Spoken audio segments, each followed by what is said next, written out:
I'll just take 2 minutes before we begin with the proceedings. First, let me welcome you all formally for sparing your time, traveling long distances, giving out commitments.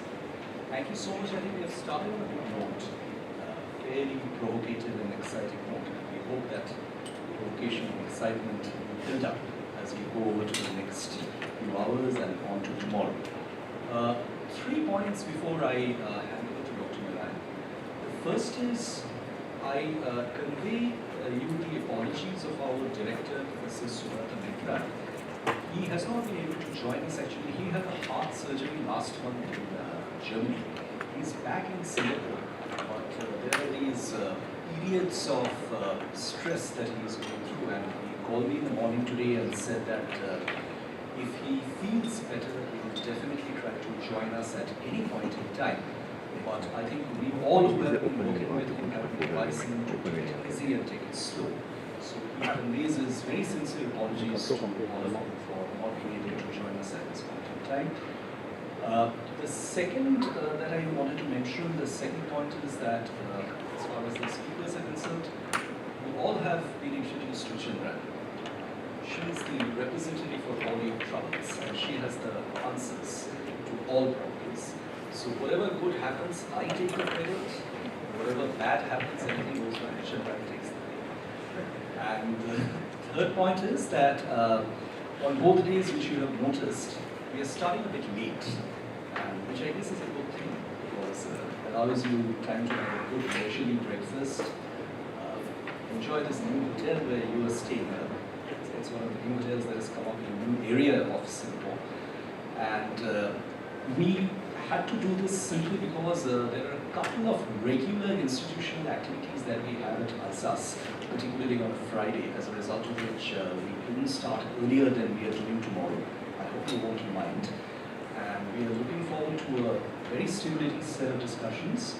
And now I hand over to Dr. Narayan. And by way of introduction, Dr. Narayan obviously will not be introducing himself, but most of you know Dr. Narayan. I just sort of mention here that Dr. Narayan has been one of the oldest employees of the Institute of South Asian Studies from the time it was set up 10 years ago, and this was, so if I'm not mistaken, probably your first job right after you moved on from the government of India, from being the secretary to the Prime Minister Mr. Vajpayee at that point in time. Dr. Narayan has been very, very largely responsible for shaping the Trade and Economics Research Program at ISAS. We continue to trouble him for all kinds of engagements and affiliations and attachment and other responsibilities. And today, again, we're very happy to have him back here in Singapore. And over to you, Dr. Narayan. Thank you very much. I mean, we get to start off with, we need to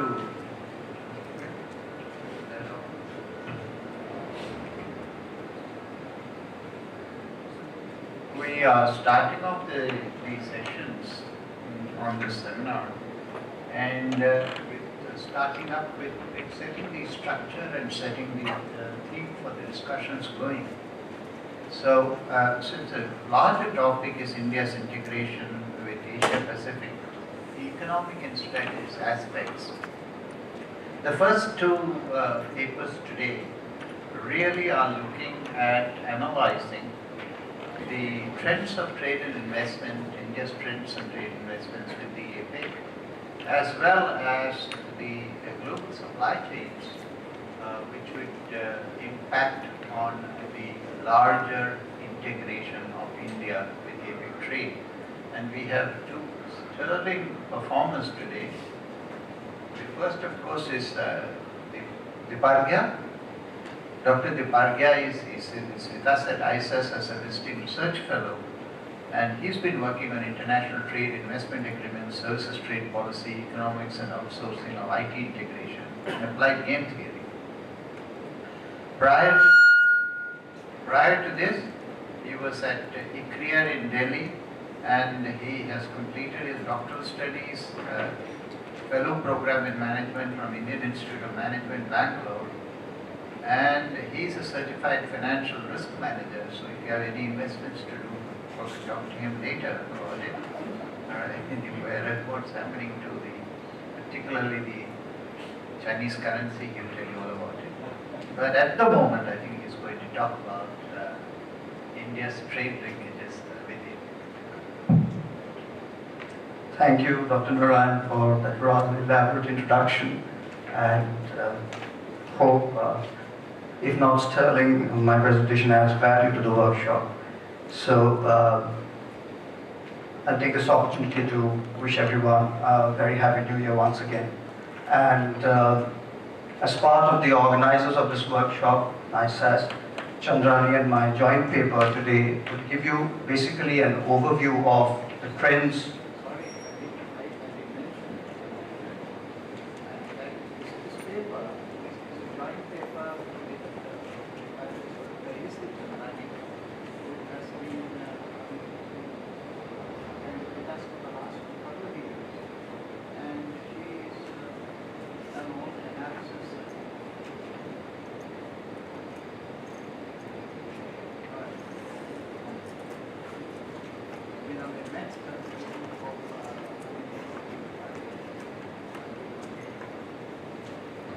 Right. As the title suggests, this mainly looks at India-APEC economic linkages from the trade and investment side. So, by way of a brief introduction, most of us are aware of this. APEC is a group of 21 economies spanning various regions: ASEAN, East Asia, North and Latin America, Oceania. It's originated in 1989. As of 2015, it accounts for about 58% of the world GDP and more than half of world trade. And a lot of the intra-APEC trade that happens is accounted for by 5 main economies, that's China, Japan, USA, Korea, and Hong Kong. Not only that, the APEC region is very dynamic as far as FTAs are concerned. We have signed a total of 157 FTAs, of which at least 58 have one other APEC member involved. How about India? India liberalized its economy since 1991 and has grown steadily through the 2000s, mainly services-led growth. And as far as looking at the East is concerned, it's concentrated on that in 1991, but the new government has re-christened it to an Act East policy. As far as India's interest in APEC is concerned, it has expressed its ambitions of joining the APEC. It has also been invited to APEC meetings in 2011 and 14 as an independent observer. And few APEC members, especially US and Australia, have voiced their support in favor of India's membership into the APEC. However, India on the economic front has been having a stagnating manufacturing sector, and trade also is kind of tabled off after 2011, 13, etc. The Prime Minister has launched the Make in India campaign in 2014. Very recently there have been announcements of FDIs made by Foxconn and the Japanese bullet train. Now what I do is, I look at the trade scenario between India and APEC, firstly on the products trade side. And to begin with, we have these charts, and what we do here is we plot the exports and imports of products trade between India and APEC. The blue lines represent the exports and the orange ones the imports. And we also look at the various regions within APEC, so India, ASEAN, India, NAFTA, East Asia, and other APEC. So what the trends tell us is that starting from 2002-2003, trade has increased substantially. However, India has maintained a consistent trade deficit with APEC, and it has hit a kind of a bottleneck in 2009, but after 2011, the imports have gone down, and after 2013, India's exports have also kind of tanked. And NAFTA, from the data, it emerges that NAFTA is the only region with which India has kind of trade surplus. Having seen that, we also look at the shares of each of these regions in India-APEC trade, and what emerges is that the share of East Asia, mainly riding on China's, who has kind of increased to about 43% as of 2014, and the shares of ASEAN and NAFTA each account for about 25%. And we cannot really say how these shares are going to change over time, but we were interested to know how important each countries are with respect to India-APEC trade, and therefore we looked at trade intensity, which this index maps the importance of the trade partner with respect to the country. So India, the top panel there shows us India's trade intensity with the APEC members, some of the most important members. And a value of greater than 1 tells you that these countries are significant trade partners of India. So we have Australia, Indonesia, Thailand, Singapore emerging on both fronts. So these countries are important for India, so India is a significant trader with these countries, vis-a-vis the rest of the world. And similarly, from their side, from the side of Australia, Indonesia, Singapore, Malaysia and Thailand, India is a very significant trade partner. Now, the important thing to note here is that these are all countries with which India either has an FTA, or these are participants, or they are members of ASEAN, or they are members in the negotiations currently undergoing under RCEP. So a strong hint towards FTAs trying to help the fostering of trade relations between India and these nations. Now, looking at fragmenting the products trade into intermediates and final products, we find that trade of India with these APEC countries have been going up, and it has been going up more with respect to intermediates than with final products. And this is more importantly true for the import side. If we look at imports, then the intermediates, as the orange bar there, that has kind of increased far more rapidly than the exports part. And having seen this, we wanted to look at which are the sectors that are most dominant in India-APEC intermediates trade. So what we did here was that we shortlisted the top 10 sectors of India-APEC intermediates exports on the left and India-APEC intermediate imports on the right. What we find is that more or less the same sectors appear, and these account for about 90% of India-APEC intermediate trade, intermediate exports to begin with on the left, and about more than 80% of India-APEC intermediate imports on the right. Now, mining, recycling are the only sectors where India exports a lot but doesn't import so much. And other manufacturing and construction are sectors where India's imports stand out from APEC, and not the other way around. The main sectors, obviously, those are highlighted in grey, those cells. So that's textiles and wearing apparel, petroleum, chemical and non-metallic mineral products, metal products, electrical and machinery. So the fact that these are sectors that are appearing in both exports and imports of intermediates kind of try to tell us a story that a probable global value chain integration is in progress. We, however, cannot establish from this data as to whether India is contributing more in the upstream stages or the downstream stages of the value chain. And I will not talk further on this front. The next presentation would talk more in detail about global supply chains, I presume.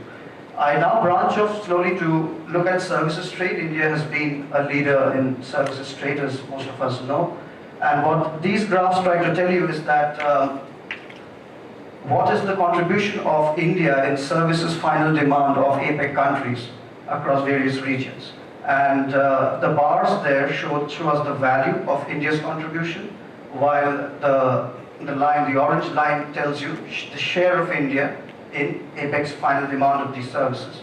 So what we find is that India's share and value both have been rising consistently. It has risen rather monotonically for NAFTA, but it has had some bottlenecks in 2009 for the entire APEC combined.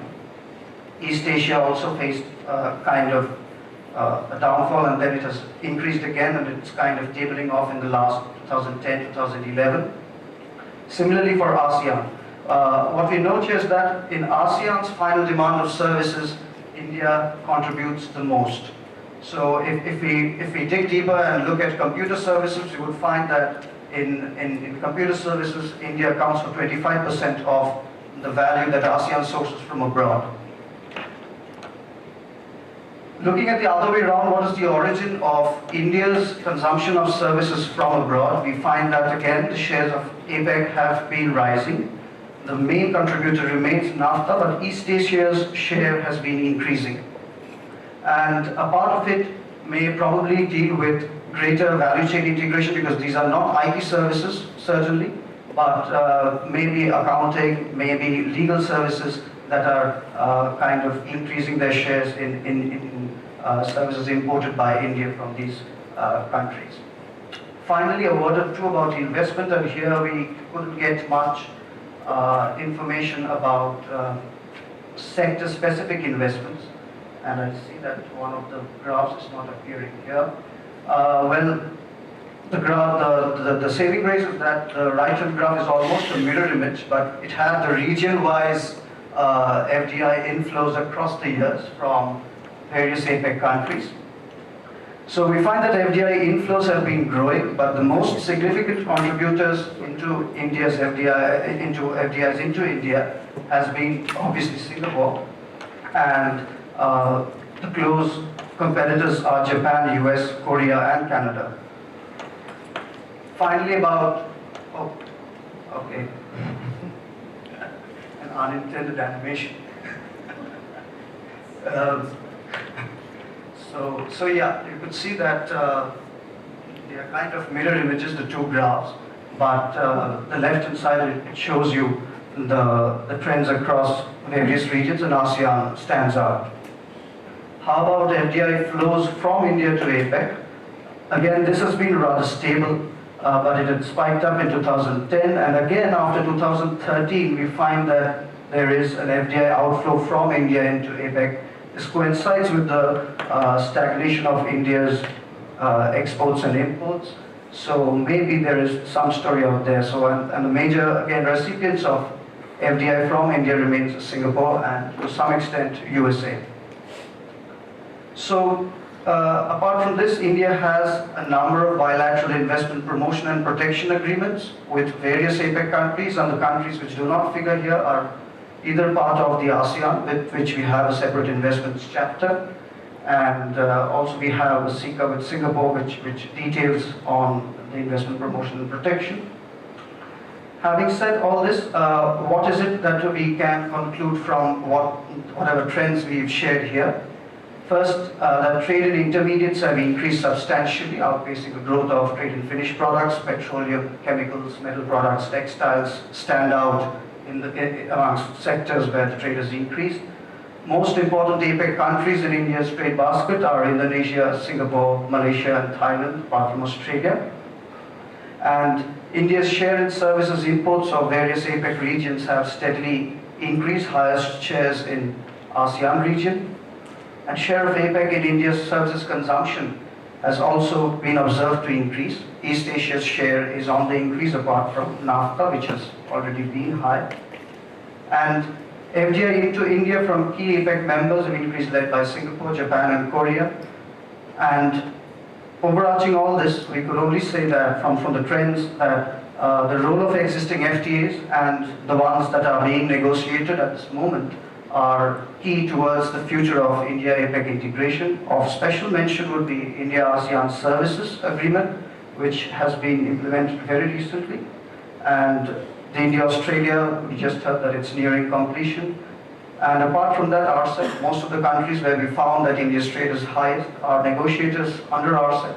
So these are the agreements that we would look forward to towards getting an indication about how India-APEC economic integration future is placed. So I would stop at that. Thank you very much.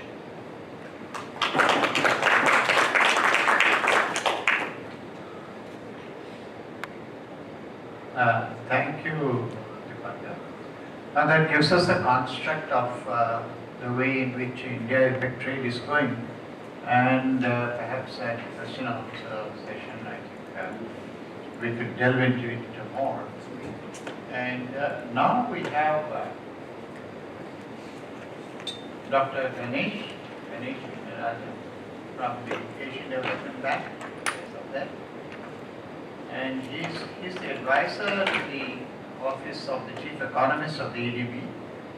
And during 2012-15, he was the director of research of the ADB Institute in Tokyo. And he's mostly been into economic policy and advisory works, held positions in the ADB, Commonwealth Secretariat, OECD, Oxford University, Overseas Development Institute, the UN University Institute for New Technologies. He has worked with IFC, DFID, and USAID, and he's published 15 books on international economics. Wow, it's still very, very small. Regional integration, small and medium enterprises, development economics, and development finance. He has a forthcoming book now with Sage, and he's Associate Director of Journal of Asian Economics. He holds a DPhil in Economics from Oxford and BSc from the LSE. We have the honor of having such a distinguished participant here. And over to you, Dr. Ganesh. Thank you very much, Chair. I almost feel very embarrassed, but thank you for being so kind. I'd also like to thank the Institute for having me here and to Amitabh for this wonderful opportunity. I'm going to talk today about supply chains, and Amitabh very kindly said, why don't you talk about supply chains and FTAs? And when I started working on the supply chain issue, I really got interested in this topic, and I thought I should focus on this because potentially this is a very interesting area for India to look at APEC. And the context is something that I think Ambassador talked about this morning. India is having this downturn in trade, but there are predictions such as ADB that say that India will grow at some 7-point-something% this year. So it's probably the fastest growing country in this region if the numbers stack up. And what we heard from Ambassador Sharan today that it wants to do reforms, or do more reforms. So the motivation really for this paper is that India has long sought APEC membership. I think since 1998, I believe. I think Malcolm Cook will talk about the politics of this. But too little avail. Skeptics have said that India is not ready. They point to the tough negotiating stance of the country at Doha round as well as potentially RCEP and so on.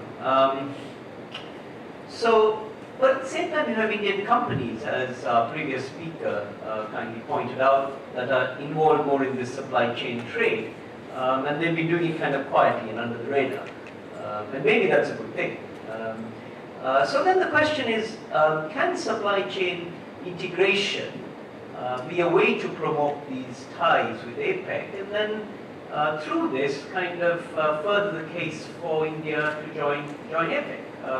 And I'm sort of led to the analogy from East Asia that I have worked a bit more on, where the market-led integration then acts as a conduit for policy-led integration. And that's the model that people are saying, and I think Vinod has written a lot on this, Vinod Agarwal and others. And so the question is, can this work for India, this kind of way of looking at this? And so I want to kind of answer this big question, and in particular I want to sort of look a little bit at business and what are the implications for the strategy of Indian business, and then for policy, this narrow lens of supply chains. And I'm going to talk a little bit about the pattern, perhaps providing some slightly different data to Deb's before, and then going to data from firm surveys of what does it take a firm in India to join a supply chain? Are there any fundamental determinants that we might want to consider? And I want to draw really on new trade theory of merits and so on that talk about highly productive firms and those are the ones that need to trade. And I want to try to apply this to supply chains. And I did some work on ASEAN recently. There's a paper, if anyone is interested, in the Crawford School, the News Journal on the ASEAN countries. So I'm mirroring that analysis for the APEC countries. And I'm a little bit firstly pleased that the numbers work, and it's kind of nice little methodology. So that's a little story, and I hope you all find it interesting. And then I want to look at what I think are the important policies around Indian firms getting into these supply chains. And I want to talk a bit about trade and investment policy, infrastructure and logistics, labor markets, and SME finance. And in this, I'm going to talk about comparisons with Southeast Asia, particularly on the policy front, and I'm going to try to use international sources of data to try to give you a sense of where India is on some of the policy drivers. So that's my very simple story. Just for those of you who may be interested in supply chains and what it really means, if that makes any sense, here's a kind of a very simple illustration of the Boeing 787, and a lot of people think of this as a US plane. Yes, Boeing is a US company, but actually this Boeing is made in the world, and that illustrates the concept of supply chains, that it's geographically fragmented production, which is located in the least cost countries, depending on the advantage of the lead firm. In this case, it would be Boeing. And it's essentially trading parts and components and final assembly that kind of happen in these supply chains. And these inputs that go into the making of this plane cross lots and lots of borders. So that's one important point. So open trade regimes are terribly important. Good logistics are important. Services are a huge part of this. Labor markets, within the border, terribly important. Least cost means, highly productive, cost-efficient labor, and limited regulations on that front. You've got to have a deep supply chain, right? There's lots of SMEs in this. So all of this comes into play and kind of gives you a sense of the influences we're talking about. So not only do the firms in a particular country have to be, price, quality, delivery competitive, you've got to have this policy environment around the firm that means this kind of trade, which is very, very different from traditional trade of putting stuff in a box and sending across borders. You've got to understand this really well. So it's just a very simple picture as a framework. I thought of putting some math, I thought of putting a nice picture with all these things, but I thought this would be more fun. So this was for my dear friend who's smiling there. Okay, so the first thing I want to talk a bit about is trends in India and supply chains. And here's a picture of global supply chain trade from the period about 2000. And here I'm using the gross trade approach of people like Yamashita, Chandrani, and others. And what you really take away from this is India is a relatively small play. It's a late comer in this global supply chain trade, and it's less than 1% today. But the good news of the fact is that over this last decade or so, India's shares have been increasing, and it's much smaller in this kind of trade. And then by linking into these sort of supply chains, India, can have more industrial development, and slow growth in China slowing down means that India has this opportunity to do this. But of course, it's not as prominent in these supply chains as East Asian countries. So India getting into factory Asia can be very useful for it to industrialize and also increase prosperity. Then to kind of deepen this picture, let's pick up this concept of supply chain trade, Yamashita, Takura, and let's kind of look at how this works with APEC countries, and can we do some sort of direct trade analysis. And what you see is an interesting picture. India's numbers have increased tenfold over this longer run period, 1988, getting into the reform period and beyond. And the number is about 44 billion today, both imports and exports. And again, as we pointed out, it's more on the import side, which I personally don't see as a problem being a trade deficit. Because this kind of trade is really about bringing the stuff that you don't make and putting it together and shipping it out again. And you can see that the shipping out bit is happening more today than before, and those numbers have gone up on the export side. When you look at it as a percentage of India's total APEC trade, the import stuff is coming down, but the exports are kind of going up to about 11%. The import stuff coming down, may be worrying to some people, but actually what's happening is domestic value added is going up. And I don't have data for what's happening to the value added that's going to APEC countries, but we do have the general picture from the OECD TIVA database that says that India's foreign share of value added exports is rising. It's risen from 1995 to about from 9.4% to some 24% in 2011, which is where this database stops. So that's kind of encouraging. India is increasing its value added. It's kind of a pattern that you might see. And it kind of augurs well with India integrating more and more. And this is, the nice thing about this data is this is based on increase. Then it comes, okay, where is India exporting its supply chain stuff to, and where is it bringing the imports in from. And the United States is increasing its kind of share compared to the old days. The numbers have kind of been stagnant really since '88, but global financial crisis and so on, the numbers are like 60% on the export side. The US is the main destination for the stuff that's imported or made or assembled in India.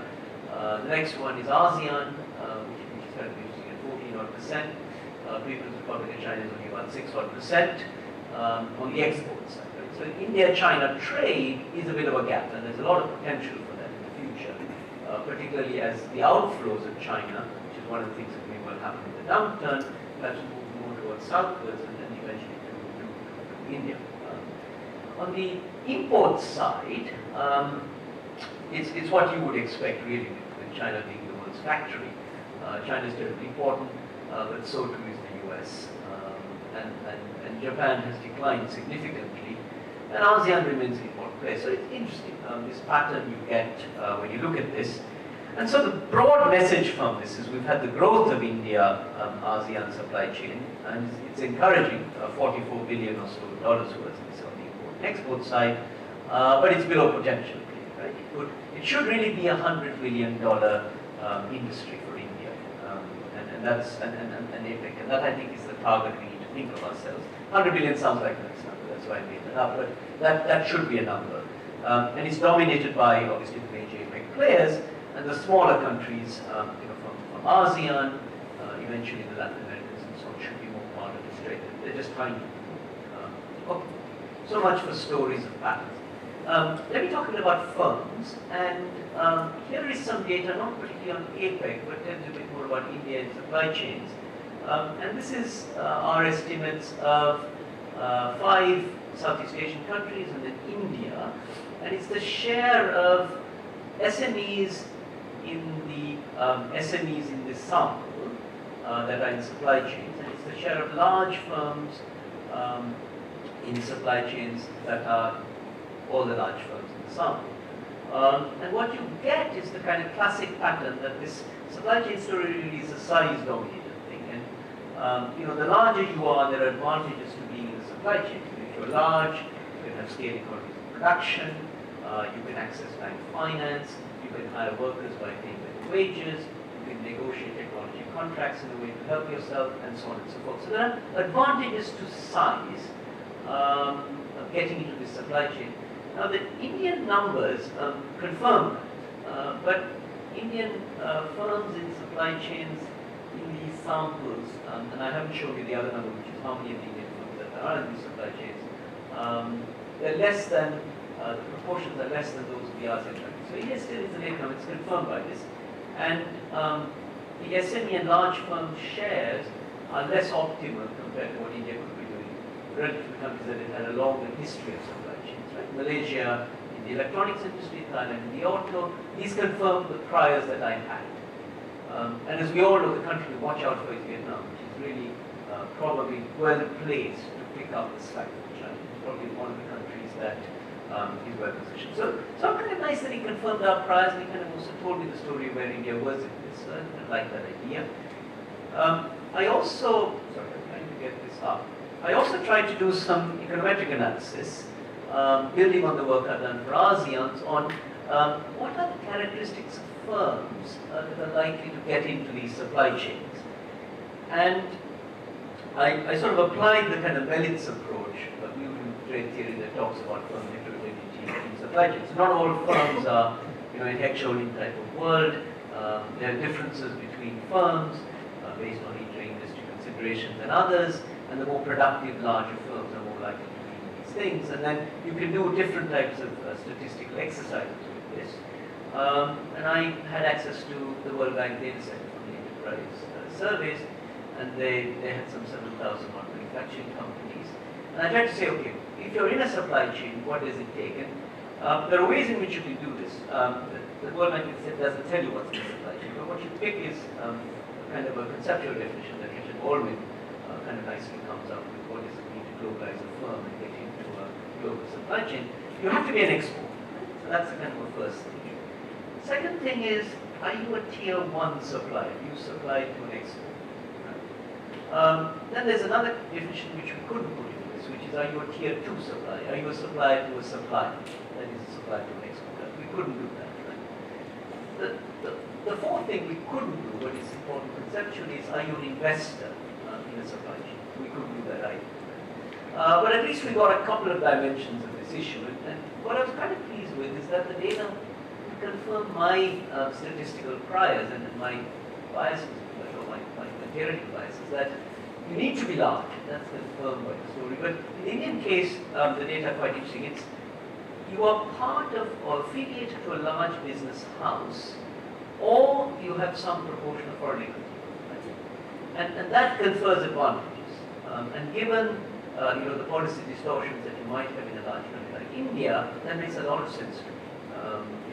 For instance, you have to buy a generator if you're trying to export. Lots of SMEs can't buy a generator, and so on. Or you can't get a bank loan typically from the banking system, which is like conservative. But if you're part of the Tatas or Reliances or anything like that, or Dr. Reddy's or any of those things, you're more likely to get a loan because of the advantages. So that is a critical thing. The next thing which is terribly important is if you build your technological capabilities, that becomes terribly important. So it's learning behind the frontiers, it's R&D, the engineering bit of that is terribly important, but also the quality control is terribly important. And the third thing that comes up is if you spend on export marketing, particularly if you have a website, that's really important for getting into a supply chain. So IT stuff comes in. And then if you have a bank loan, bank loan, you have somebody on the your accounts who gives you business strategy advice, all of that thing comes into play. Now, here are the statistical numbers. If people want to, they can look at it, but I've highlighted in red what I think are important results. There are some subsidy results. If you train people, if you invest in capital, if you're part of an auto electronics thing, etc., etc. The firm size thing also shows up. If you're an SME, you're not out of the game, but it's less significant as a coefficient. So people interested in that kind of fashion. The next point is, okay, what kinds of policies come into play? And I looked at 4 sets of domestic policies. Trade and investment, infrastructure and logistics, labour markets, and SME finance. And the quick take on this is India is doing a lot of these things quite well on international data indicators, but there are other indicators that are not so good compared to good practice. Let me just try to very quickly take this through this. So India has liberalized its tariffs. That's a good thing because it means the imports can come in, but the tariff liberalization is not quite as good as some of the other countries. Okay. Services, as we heard before, are terribly important in these supply chains. India's trade services restriction index is quite good in some ways, but in other ways there are gaps compared to the important countries in ASEAN, Thailand, and Malaysia. So there are some gaps there on services. FDI is obviously critical for India, and the charts show you the FDI index of the OECD, which is quite a good one. That number has been coming down over time. It's better than China and Indonesia, which is interesting when you consider the FDI numbers in China. But China is such a huge market; it's such a it's a different set of issues, but not as good as the OECD. Okay, so that's the key point there. Doing business indicators, surprisingly, it does quite well in terms of how long it takes to set up a business. Its rank isn't as good, but the number of days isn't bad compared to Vietnam and so on. But there's obviously room for improvement if you want to get into this stuff. And Malaysia is the key. Infrastructure, India has been expanding hugely in infrastructure, lots of money going in. Numbers are 5-6%, lots of intention to roads and so on. Quality is a problem. If you look at the quality index of the World Economic Forum, India doesn't do quite as well as some of the other countries. So quality is a challenge, and those who talk about electricity supply and so on are well aware of that. You want to do this? Sorry? Sure. Wages and labour markets, another one. Wages are low, but productivity is also good, and so on. Okay, let me just conclude. So basically, firm and policy analysis is very useful and gives you lots of insights on India's supply chains. And although India is limited in these global supply chains, this sort of trade has been growing. It's expanding 10 times from a small base, particularly since the GFC. And there are some clear factors of what it takes an Indian firm to get in. And I've talked about that. And the government can do lots by doing more on reforms, improving infrastructure and financial access. And I think this market-led case makes sense to further the case in the future. And if you're really interested in the details of this, there are some papers you can look at. Thank you very much. Sorry I took so long. No, thank you. Thank you very much, Dr. Ganesh. That was absolutely fascinating. It's just that Amitabh cautioned me that we are running a little behind time. I think I'd like to, before opening the floor, I have a question to ask, which arises from what Mr. Shamsar said early in the morning. These two analyses give a very, very clear picture of the kind of trade that India has been having with the APEC countries. So the question which arises is, if India joins APEC, what is the likely scenario? Is it to the advantage of India? Is it to the advantage of APEC? And which are the areas in which this would grow? These two papers to me mark the beginning of a much more fascinating study of the future, of what is likely to happen or why India should join APEC. I will not leave that as a particular question right now. Open the floor, but maybe while addressing other questions, you would like to address this also. The floor is open. Yes. Well, give us your name. Yes. Thank you very much, Chairman. Now, I've got a very simple one. Please. Yeah. Thank you, Chairman. Thank you. First session and this session both were very fascinating, and I represent the Confederation of Indian Industry. My name is Pranav Kumar. I head the Trade Policy Division. And thanks to ISS for inviting me. So many times references were made to Indian industry, Indian businesses. So I have got many observations to make, of course, but I will do it in the next. Let's do the questions. Two questions specific. One, to the first presentation on the data which you, I don't know whether you have captured the preferential data or not, because that is not available while putting the figures together. Second is on the global value chain and global supply chain. That is hot topic and much debated between government and industry in India. But of course, this debate is going on, but there is hardly much understanding, particularly among the biggest, how Indian industry should get integrated into value chain.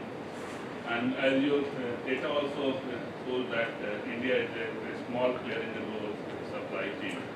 And in fact, this debate which has been going on and efforts are being made how large Indian firms can lead the value chain and small Indian firms can be a visible and important player in the global value chain. But one of the OECD model, I don't know, because that's within India, there's not much acceptance because that model is not very development friendly, and that makes you become a player at the lower end of the value chain. Second is, I don't know whether you have been able to capture the role of services, which is also being debated in the global value chain, and that some work has been done by the Swedish Board of Trade, and that term has been coined the servicification of manufacturing. And that is very important when you want to create efficient supply chain. Last question is, because, and since morning we have been discussing, Ambassador Shyamsan also mentioned about the export slowdown. And this year we are in a very precarious situation, and our exports may not touch the $300 billion US, and that is a significant negative growth there. So I don't know whether the not being a influential or important player in global value chain, because if you look at the 2011 data which WTO recently published in International Trade Statistics, 49 to 50% of trade is happening within the global value chain. And India not being a major player or important player in global value chain, it is impacting Indian export slowdown? No. Thank you. Would you like to answer that before I take the next question?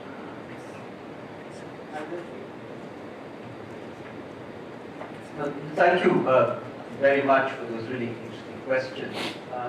On the OECD analysis, yes, they essentially, the TIVA database stops in 2011. So the problem is we can't factor in a lot of these more recent changes that occurred in 2013 and 14 and 15. So there's a bit of a problem, and it's true that it does show that India is at the lower end. I guess value-added data all suffers from what kind of output data you're using and how you manipulate the timeliness. So there's a challenge there, but it gives you something. So I think combining it with what I showed is very useful. So I try to use the gross rate approach and then add to that into the value-added to talk about what's happening when you have input declines. So we can talk about that more.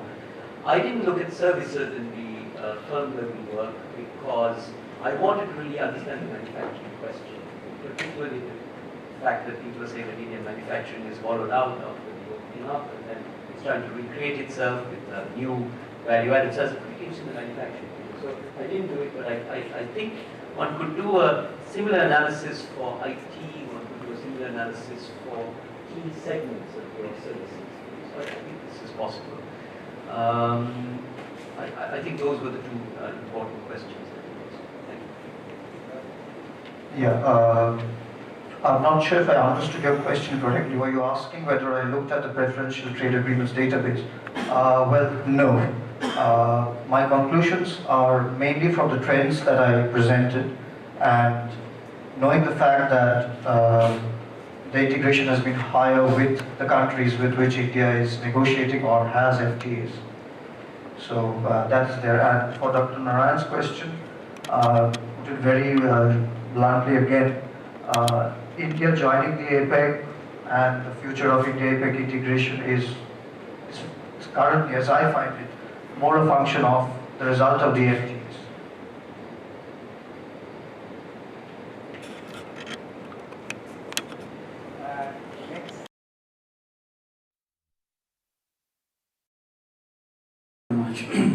My name is Isaac, just the person. Because here, in regard, similarly as what the Chairman said, reiterated with regard to the opening keynote, there's also a missing link that I would like to focus upon that in regards to the question that correlate with the two learned presenters. Now, the point, the missing link is that why there's no mention of Indian currency. The Indian currency had been long overdue. China, before they go into the WTO, and subsequently they make sure that the currency internationalized. India is a close, monetary dimension. So India need to open up. So that's my point. Thank you very much.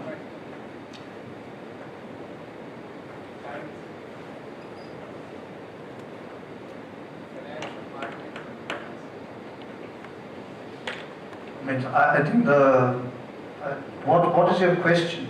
Why is India's currency as it is? I think you should know as an economist. No, I didn't get your question correctly. Now, the Indian currency is very much a closed currency, not an open. Why? And you need to be, if India wanting to go into internationalize and to make it a world, economic power, because you just can't be restricted and undemocratic. Well, I think there could be debates about how close the Indian currency is.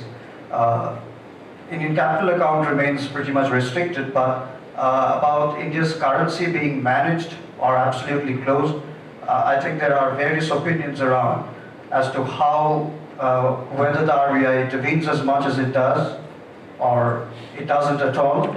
But I think it's a managed flow that we still maintain. And I think for the stability of the currency system, it's a good thing to have.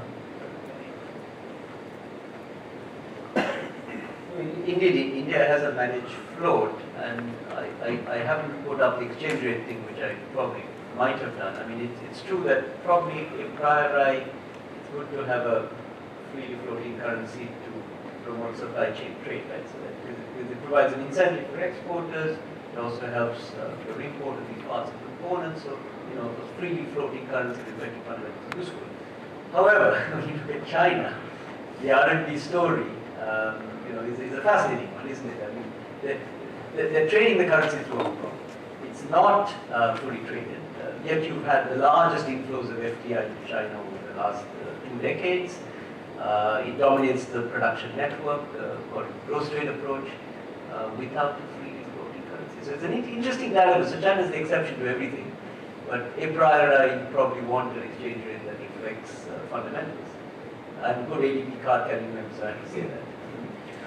But China is the exception. Right? Let me also put in my 2 bits after seeing this capital account convertibility issue for the last, I would say, 25-30 years. I think it's a highly overstated story that capital account convertibility necessarily leads to better trade and better integration, etc. I don't think there is any strong evidence of that if you look at the 20-25-year story of many countries. And I think looking at it from India's point of view, currency management has been fairly well regulated. I mean, in the way. Thank you very much. This question is actually, what was Ganesh? I think, Ganesh, you made this very interesting observation that when we look at the participation in the global supply chains and you came to the sizes of the firms and the particular statistic that you shared, which clearly shows that in both large size firms as well as the SMEs, India is lagging behind. Obviously, as a comparison, the SME participation in global supply chains is much lower in India compared with the Southeast Asian economies.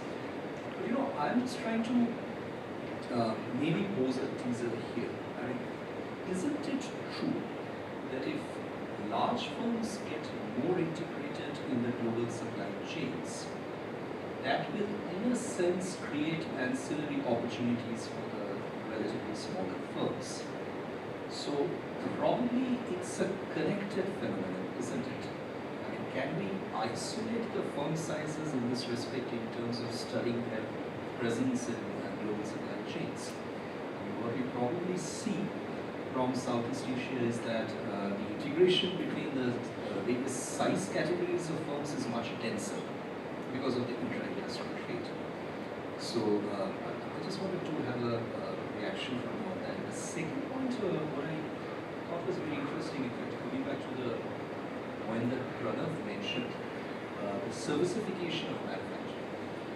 I'm not sure if we are not missing out something over here when we look at it in the Indian context, because all conceptualization of dynamic global integration with respect to the Asia Pacific from an Indian perspective is actually from a services perspective. Essentially, if one looks at areas like e-commerce, for example, we don't have a clear handle on what is exactly going on over here. Maybe it's potential, maybe it's still not actual. But when this India-APEC debate centers entirely around final consumption and the trade that is flowing on both sides, are we missing something here if we are not able to get a clear picture of how the services trade is shaping up between the two regions? I agree it's not very easy to estimate. But when you hear of Baidu trying to set up a shop in India and already in conversation with 3 major online retail stores, there's clearly something going on with that. There is an anticipation. Some sort of an integration which is working in the minds of businesses. We take one more question.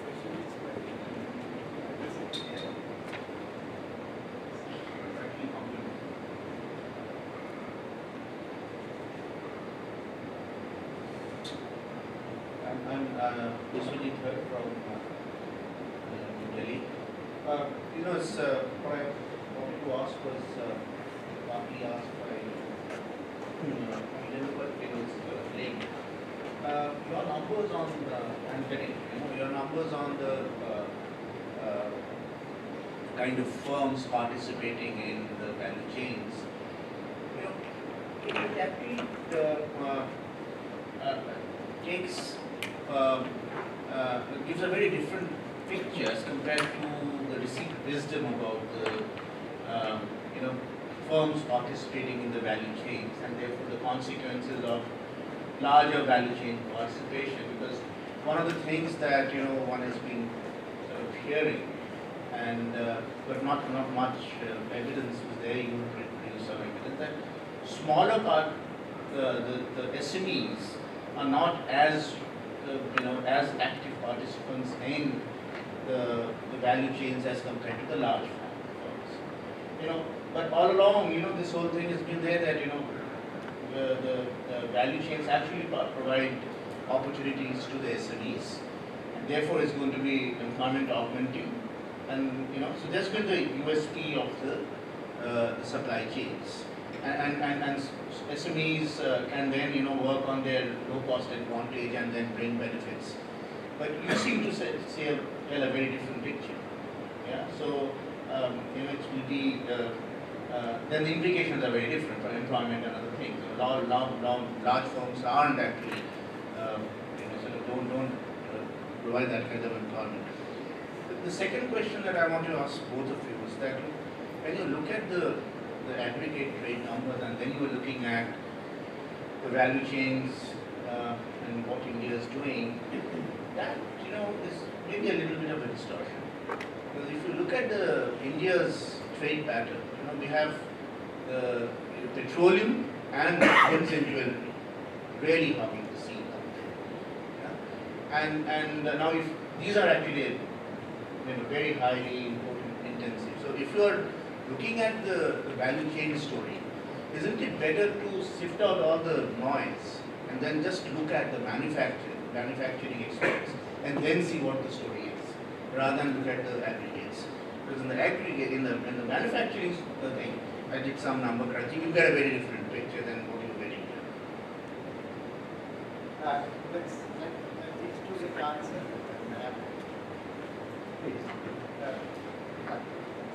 Well, I think I can just briefly comment on Professor Dhor's question. Well, I think you're hinting at the approach of looking at the data. Well, maybe I should try to look at it from your angle and see how things change. For this, I primarily started looking at the aggregate and then I just moved down. I think you understood that fairly well. I looked at the aggregate data and then drilled down to look at what are the sectors. Since the data from which I have presented the results are kind of arranged in an IO format. So the results come with that kind of a disclaimer as well, because we all know that IO data is calibrated to some extent. So yes, maybe things might change if we look at things from your end. Yeah. Thank you. No, thank you for some excellent questions. Yeah, services would be good to look at, and I think are very much one of the advantages of India. In fact, sorry, I didn't mean to keep this up so long, but in this study, one looks at services quite a bit, the bottom one, and services clearly are one of the competitive advantage sectors for India. And I think that would be great. I guess as I've seen firms, I'm sort of still working out in my mind how to tackle firms in value chains from the micro data point of view. So I haven't quite figured that one out. Ask me next year perhaps. So I thought manufacturing was good, and I had a set of numbers, and I did this. I thought that would be kind of useful to see where India fitted in compared to these other countries. So that was the bias, if you like, on my side. But I'm sure it's there before. In terms of the SME thing, here's my general way that I sort of look at this. So in the literature on the way that SMEs and so on and large firms play the value chain story, you have different commentators. So you have somebody like Nolan, who talks about the China story. It's pretty much a large firm dominating the trade. And even in China, the SME clustering is not as strong as we would like. In China, they talk about these 10,000 worker companies. Nobody has that advantage. The scale economies together are huge. And that's how they assemble at such low cost. That's one of the reasons. You have people like Garefi and others who talk about the dominant large firm and the extraction of surplus value and that kind of sort of more left type of story. So the large firms play a big role in this chain. And bulk of the actual direct trade happens to the large firm. Now in countries like Japan, they have a very good SME network, and they've developed SME clustering and so on really well. Right? In East Asia, that's a fact. In Japan, Taiwan in particular, that's terribly important. Korea, to a lesser extent, Malaysia, they're trying with some challenges. My suspicion in India was that it's a dual economy in a very clear sense. You have the large firms, the biggest house, they're involved in trade, The SMEs may be there, but they are lesser important. The clustering thing hasn't developed quite as much. This is my suspicion. And you will know better, Mr. Kumar. My suspicion there are a lot of bottlenecks there. In some industries you may have, but not in others. And I think there's a general disconnect. I'm one or two friends from India who do this. But I was kind of interested in the data that actually showed this picture. And since it's there, let's put it up again. So I feel this does represent one of the problems of India. In fact, I didn't get to talk about this, but one of the problems is the SME shares in GDP are lower than you get in Southeast Asia. I think we should show that. And SMEs seem much weaker even in the trade numbers. Sorry. Oh yeah, there.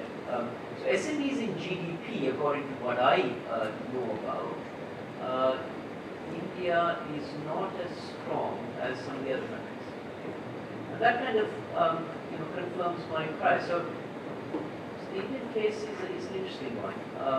And this is all about the finance gap, which is a different story. So I think SMEs are much weaker in India, at least as far as the tier 1 firms are concerned. Remember, I don't have data on tier 2 suppliers, which is the supplier to a supplier to an exporter.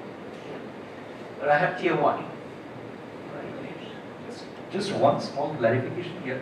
In all these countries, Yeah. are SMEs defined in terms of the volume of investment in plant and machinery, or It varies. It varies. It's sometimes 100 employees, that's a sometimes it's problem. capital. Yeah. No, but you take what there is. Yeah, Take what there is. Otherwise, you can't do any empirical analysis. You just take what there is and you try your very best to normalize and so on. In the firm surveys, I did put 100 employees, so that I had control over. Yeah.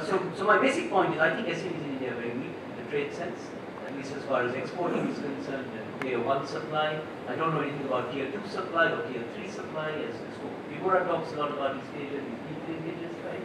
So I don't know much about that, but I think the tier 1 thing is very interesting. I think it confirms my price. That's one of the Indian's problems, that it doesn't have enough price quality delivery global standard SMEs. And therefore, you don't have the cluster advantages and you can't do all this. And I think that's one of the things one would like to investigate in more detail. I think that's a general problem. Sorry, I'm talking wrong. And then there was one other question. This which is at a point. The received wisdom, yeah. So people in the SME literature, I read a few Indian things. John Page and others have worked on this. This is a royal literature, right? And Deepak Mazumdar and so on.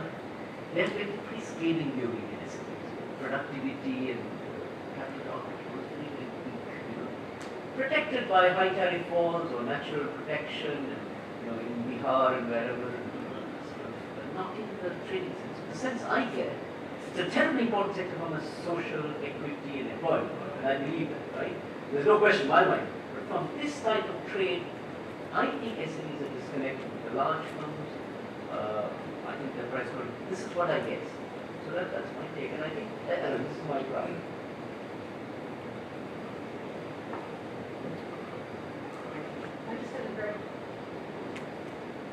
Just a very short comment, which was, again, I think a lot of SME participation in value chains is on the tier 2, tier 3 suppliers rather than tier 1 suppliers. It's hard to find an SME who's really savvy enough to be a tier 1 supplier. And second, I think a lot of the SMEs that are tier 1 suppliers are services. So if you're pulling out all services firms and you're just talking manufacturing, there aren't that many good manufacturing SMEs outside of somewhere like Germany. So you're going to look at services are where a lot of the SME participation, I think, is likely to be. And you have to remember that there are services-only GSCs, value chains, and there are also a lot of services embedded in manufacturing value chains. So the projects that we've been running are showing that between 30 and I think as high as 70% of the value in any manufactured supply chain is actually services. And many of those services are delivered, I think, in part by small companies, but they're much further out on the chain. So it's the data is a nightmare. And you have to do a lot of case study tracing, and it's really hard to get at. Thank you. Can we, we are running a little behind time, and there are no further questions, and nothing much. If there's anything, if there are no further questions, then we can reserve the questions for the afternoon. thank you all very much.